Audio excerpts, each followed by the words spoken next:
Mi nombre es Marcelo Savignone y a partir de ahora vamos a comenzar un viaje fantástico. Acompáñenme, les aseguro que juntos descubriremos lugares maravillosos y personajes sorprendentes.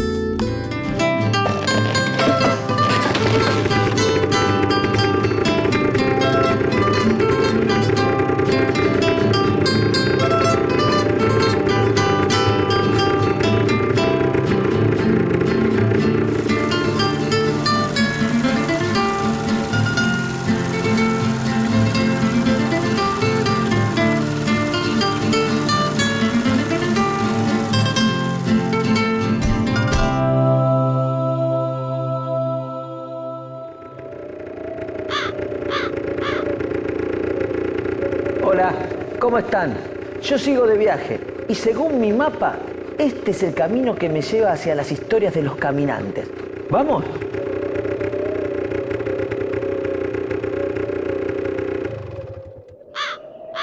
El camino se termina acá. ¿Y ahora cómo sigo? Yo te puedo ayudar si querés. Sí, ¿con qué? ¿Con la tormenta, el paisaje que me cambia, el piso que se cae o algo por el estilo? No, yo sé las palabras mágicas que abren la puerta de esa cueva. Ah, ahora sos mago. No, he leído mucho. Bueno, a ver el gran lector. ¡Ábrete, sésamo!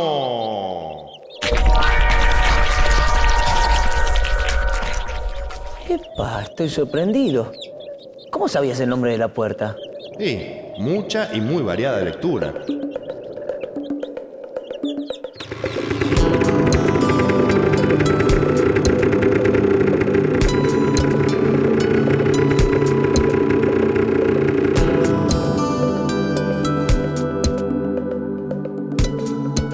No se ve nada. Gracias. Quizás vas a ver cosas para las que preferirías no tener luz. ¿De qué estás hablando?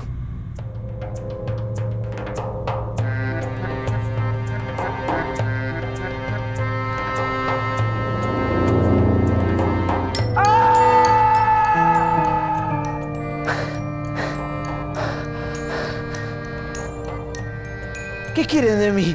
¿Qué hacen acá? Todavía estamos esperando que se abra alguna de las puertas. Vení, sentate que tenés para rato. ¿Vos conocés las palabras mágicas? Yo no, pero un amigo mío sí. ¿Amigo? Amigazo. Amigo. El protagonista de este programa seguramente la sabe. Saca la lanza, baraja la brasa, baja a la casa, abraza la masa, la saca, la pasa, la zanca y la aplasta.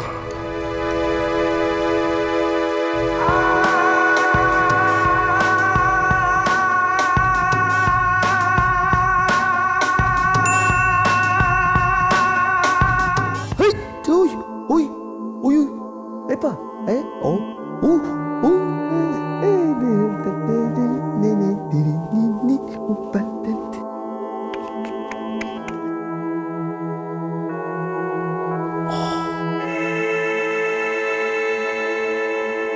Hola. Hola, bienvenido a Las Mil y Una Noches.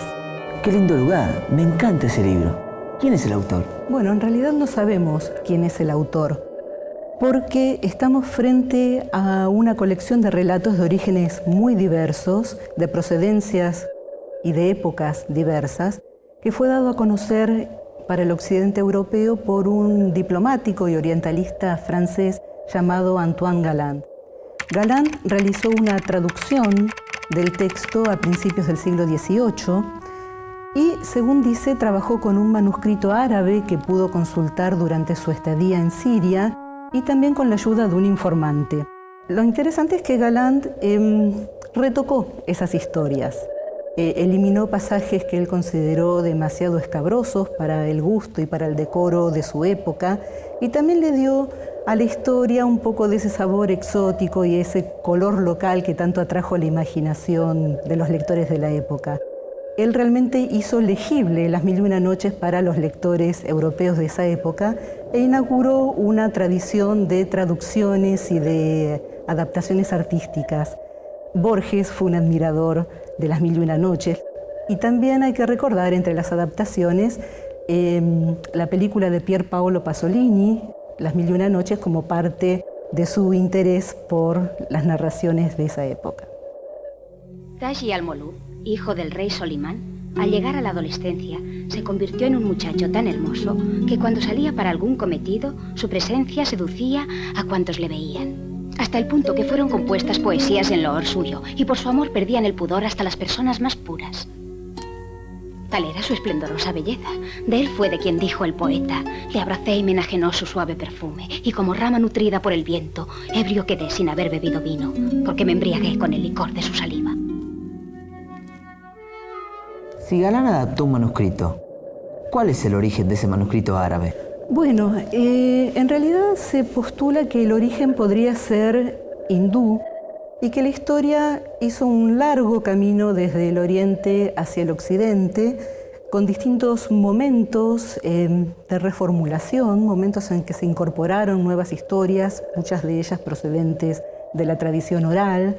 Por ejemplo, hacia el siglo IX se incorporan todas las historias que tienen que ver con el ciclo del califa Harún al-Rashid, califa que se disfrazaba de mendigo y que salía por las noches a ver qué sucedía en la ciudad.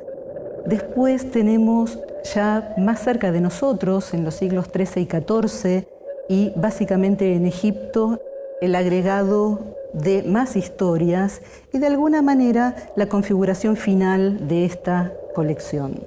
¿Qué historia cuenta Las Mil y una Noches? Tus deseos son órdenes. La historia de Las Mil y una Noches comienza así. Un día, el rey Chazemán salió rumbo a las comarcas de su hermano, pero a medianoche recordó una cosa que había olvidado. Volvió a su palacio secretamente y se encaminó a los aposentos de su esposa. Grande fue su sorpresa al hallarla en los brazos de uno de los esclavos. Desenvainó inmediatamente su cimitarra y, acometiendo a ambos presa de sus celos, los dejó muertos. Volvió a salir sin perder una hora ni un instante.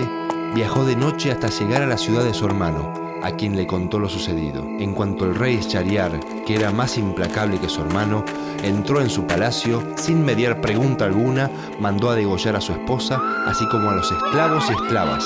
Después, persuadido de que no existía mujer alguna de cuya fidelidad pudiese estar seguro, resolvió desposarse cada noche con una mujer distinta y hacerla degollar a la mañana siguiente. Así lo fue haciendo durante 3 años, y todo era lamento y voces de horror. Los hombres del pueblo huían con las hijas que les quedaban.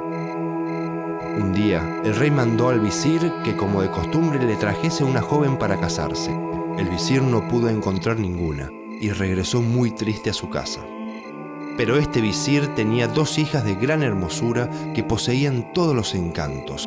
La mayor se llamaba Sherezada y el nombre de la menor era Doniazada. La mayor, Sherezada, había leído las leyendas de los reyes antiguos y las historias de los pueblos pasados. Dicen que poseía también 1000 libros de crónicas referentes a los pueblos de las edades remotas y sus poetas. Era muy elocuente y daba gusto oírla. Entonces Sherezada dijo al visir: «Por Alá, padre, cásame con el rey, porque si no me mata seré la causa del rescate de las hijas de los musulmanes y podré salvarlas de sus crueles manos». Mientras tanto, Sherezada advertía a su hermana Doniazada: «Te mandaré llamar cuando esté en el palacio, y así que llegues y veas que el rey ha terminado de hablar conmigo, me dirás: hermana, cuéntame alguna historia maravillosa que nos haga pasar la noche. Entonces yo narraré cuentos que nos salvarán la vida». Y así, durante 1001 noches, Sherezada fue relatando historias al rey que, ávido y curioso de querer saber cómo continuaban, evitaba matar a la joven para que ésta continúe noche tras noche contándole sus cautivantes historias. ¡Epa! ¡Qué violenta la cosa!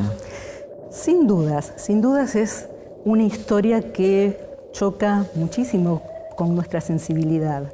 Ahora, de todas formas, hay una gran lección que puede extraerse de todo esto. En primer lugar, que la inteligencia, la elocuencia, la lectura, el saber, de alguna forma nos salvan. Y que siempre se puede apelar aún en estas situaciones límites, ¿no? Como Sherezada, que ha puesto en juego su cabeza, al gusto que todos los seres humanos tenemos por una buena historia. Creo que frente a eso no hay nadie que pueda resistirse y esa es la gran lección que nos da Las Mil y Una Noches. Bueno, muchísimas gracias. Me tengo que ir. Bueno. ¿Un camello por acá? Creo que pasan por allá. Por allí, bueno. Nos vemos. Quizás.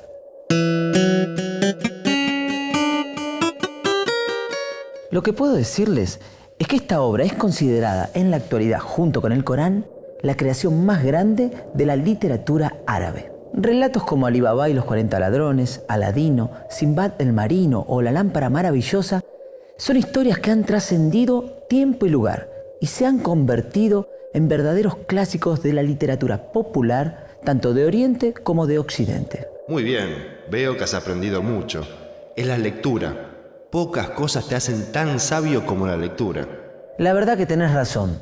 Disfruté mucho leyendo este libro. Y si entras ahí, podés conocer mucho más. Bueno, entremos.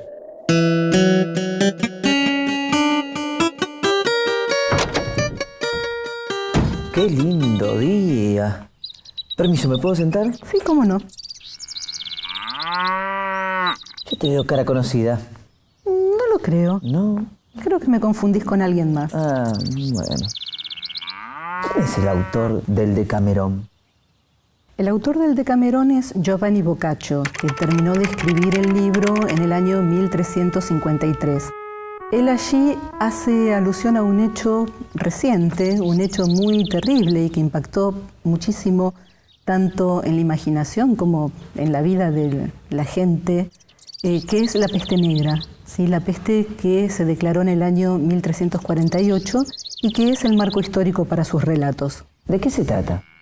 Bueno, el Decamerón trata de un grupo de jóvenes, de 7 damas y de 3 caballeros, que, dada la situación de la peste, deciden huir de Florencia para pasar unos días en una villa, en una casa de campo, que los pone al resguardo de lo que se está viviendo en la ciudad. Ellos allí, para pasar el tiempo, deciden plantear un juego que consiste en narrar historias. Todos los días se nombra un rey o una reina que propone un tema y todos los participantes de esa compañía narran una historia a lo largo de 10 días. Con eso tenemos 100 relatos cortos y tenemos también una serie de composiciones líricas y alusiones a otros entretenimientos siempre muy honestos por parte de esta compañía de jóvenes. ¿Cómo son los personajes del libro? Bueno, ahí hay que trazar una diferencia, porque por una parte tenemos este grupo de jóvenes instruidos, de corazón noble, muy inteligentes, con un gran sentido del humor, con mucho ingenio, con mucha elocuencia, y por otra parte tenemos los personajes de sus historias. Ahí tenemos retratados tipos sociales, muchos de ellos procedentes de la baja nobleza, la burguesía, el bajo clero, todos ellos personajes que habían estado presentes en la tradición literaria, especialmente en los relatos ejemplares y en algunos relatos breves de la tradición medieval, pero que Boccaccio trata con una nueva mirada, ¿no? Los pone en un contexto muy innovador y pasan de ser tipos sociales a ser verdaderos personajes literarios. El Decamerón tuvo realmente una influencia muy importante en este sentido. Fue imitado por diversos escritores, no solamente en Italia, durante las décadas siguientes, ¿no? Y por supuesto tenemos que pensar en la influencia que tuvo en la pintura renacentista, por ejemplo, un muy conocido cuadro de Sandro Botticelli, y por supuesto, ya mucho más cerca de nosotros, la inclusión del Decamerón como parte de la trilogía de Pier Paolo Pasolini sobre estos relatos. Tu m'hai promesso quattro moccadora, poi moccadora, poi moccadora. Io so venuto se me lo può dare.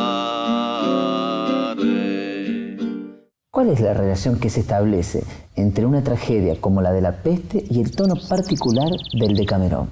La peste da realmente la excusa, ¿no?, y la justificación moral para que este grupo de jóvenes se escape al campo. Pensá que es una situación que podría no ser muy bien recibida por la moral de la época.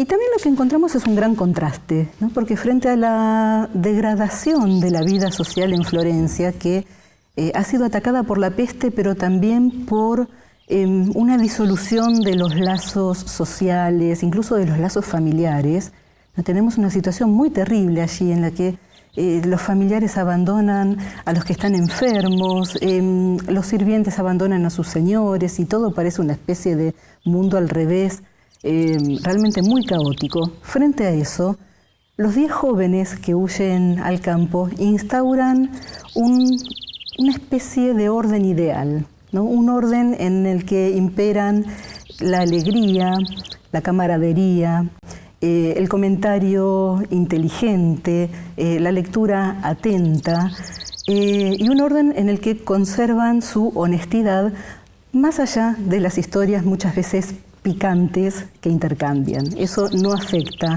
su moral, porque, bueno, lo que nos dice el Decamerón en definitiva es que si hay maldad, la maldad no reside en las historias, sino en aquel que las escucha y que las aprende. Bueno, muchísimas gracias. ¿Para dónde queda Florencia? Florencia queda para allá. Lo ando buscando a Petrarca que me debe plata. Ay, no me digas. Bueno, toma para el viaje. Ah, muchas gracias. Chao, hasta luego. Chao. Lo que puedo decirles es que los argumentos de las historias no deben considerarse todas como invenciones originales de Boccaccio, ya que se basan en fuentes orales italianas antiguas y muchas veces también en fuentes francesas y latinas. Muy bien, pero ¿sabías que muchos de los cuentos del Decamerón aparecen también en los cuentos de Canterbury, de Chaucer? ¿Boccaccio y Chaucer habrán escuchado las mismas historias? No sé, ahí tenés la tercera puerta para averiguarlo. Me está gustando esto, porque un libro es como una puerta hacia un nuevo mundo fascinante, desconocido. Sí.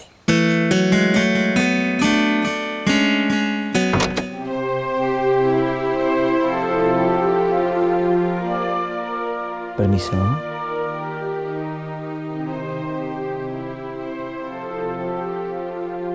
Yo te conozco. No lo creo. Sí, te conozco. Me parece que me estás confundiendo con alguien más.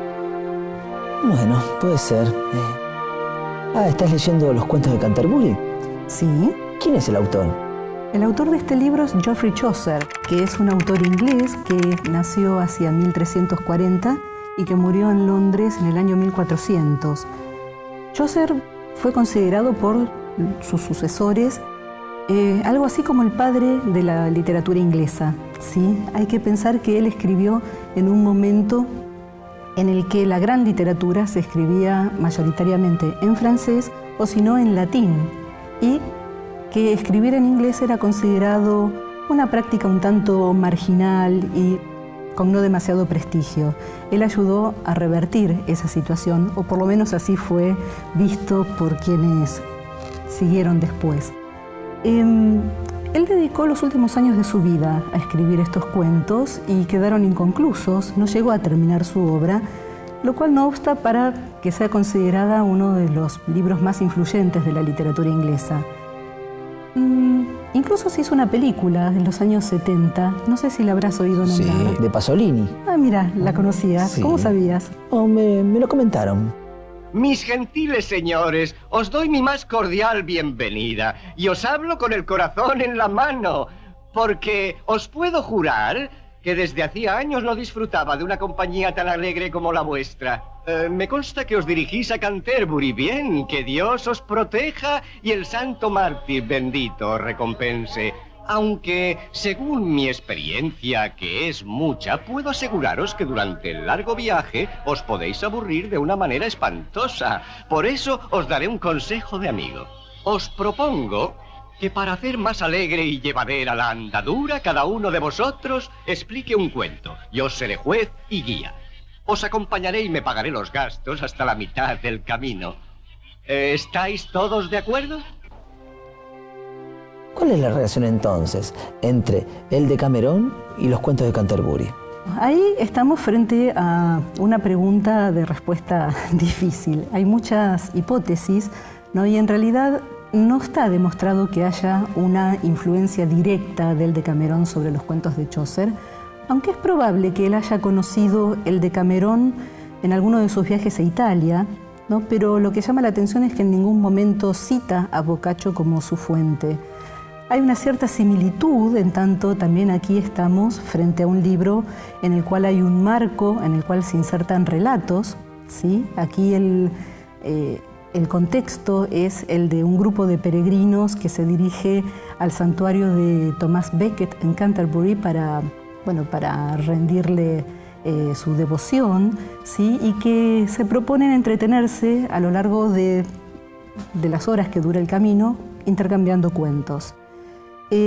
Sin duda hay una similitud con el Decamerón, hay historias en común, pero también se puede pensar que Chaucer pudo haber leído fuentes similares, fuentes próximas a las que manejó Boccaccio, tal vez fuentes latinas o fuentes francesas, de manera que nos quedan muchos interrogantes. Hay, sin embargo, un punto en el cual se acercan muchísimo estos dos autores, y es en esa visión desacralizada del mundo, en un interés por lo que sucede aquí y ahora, y no tanto por lo que sucede después en el plano de la trascendencia, un interés por la vida tal como se ofrece. Eso hermana las dos colecciones y hace que la lectura de ambas resulte muy interesante. ¿Qué tienen en común? El Decamerón, los cuentos de Canterbury y las 1001 noche.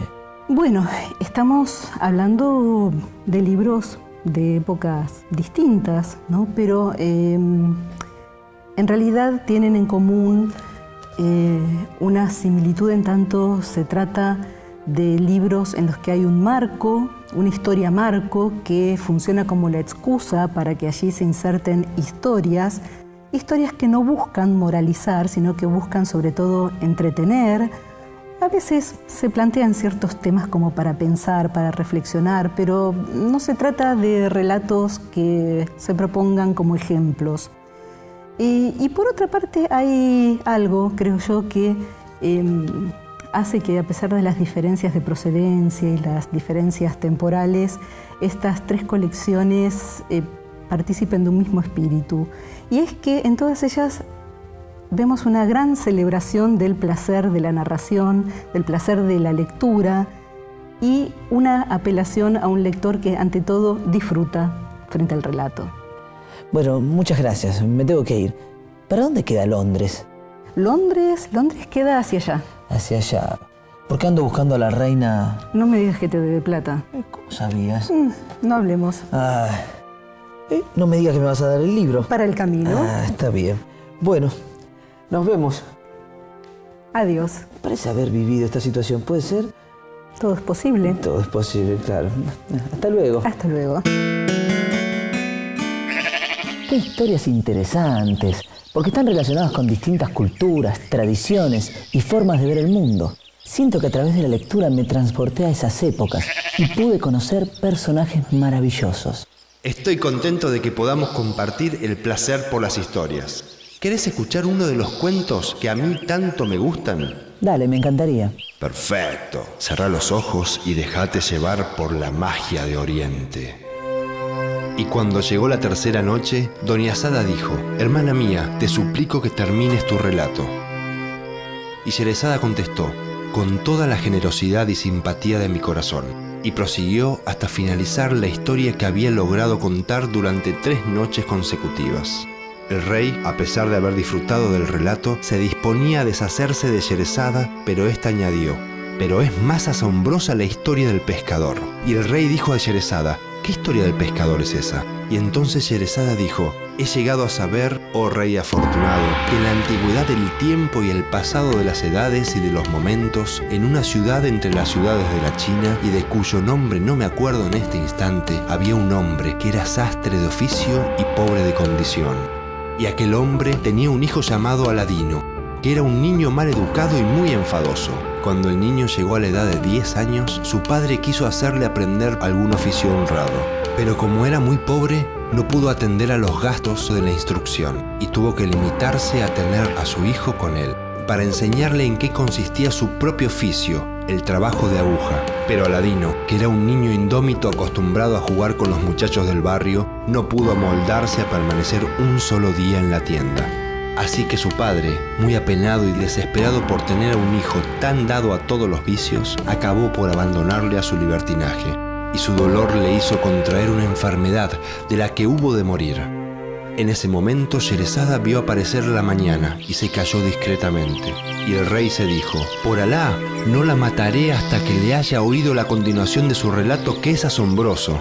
Finalmente Sherezada da a luz a 3 hijos, y después de 1001 noches el sultán le perdona la vida y viven felices, con lo que se cierra la primera historia, la de la propia Sherezada. Las 1001 noches encierran cuentos maravillosos, de tierras lejanas, alfombras voladoras, lámparas maravillosas, cuevas con tesoros deslumbrantes, cuentos que nos ayudan a soñar. Quien narra tiene el poder de transportar a su interlocutor a mundos maravillosos, y en el caso de Sherezada, a salvar su propia vida. Espero que lo disfruten tanto como yo. Adiós.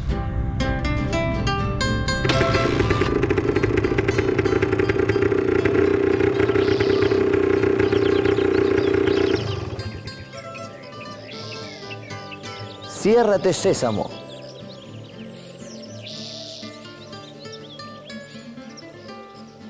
Ciérrate, sésamo. Así no lo vas a lograr nunca. ¿Y cuál es la palabra mágica? Las palabras mágicas son: por favor. Ciérrate, sésamo. Por favor.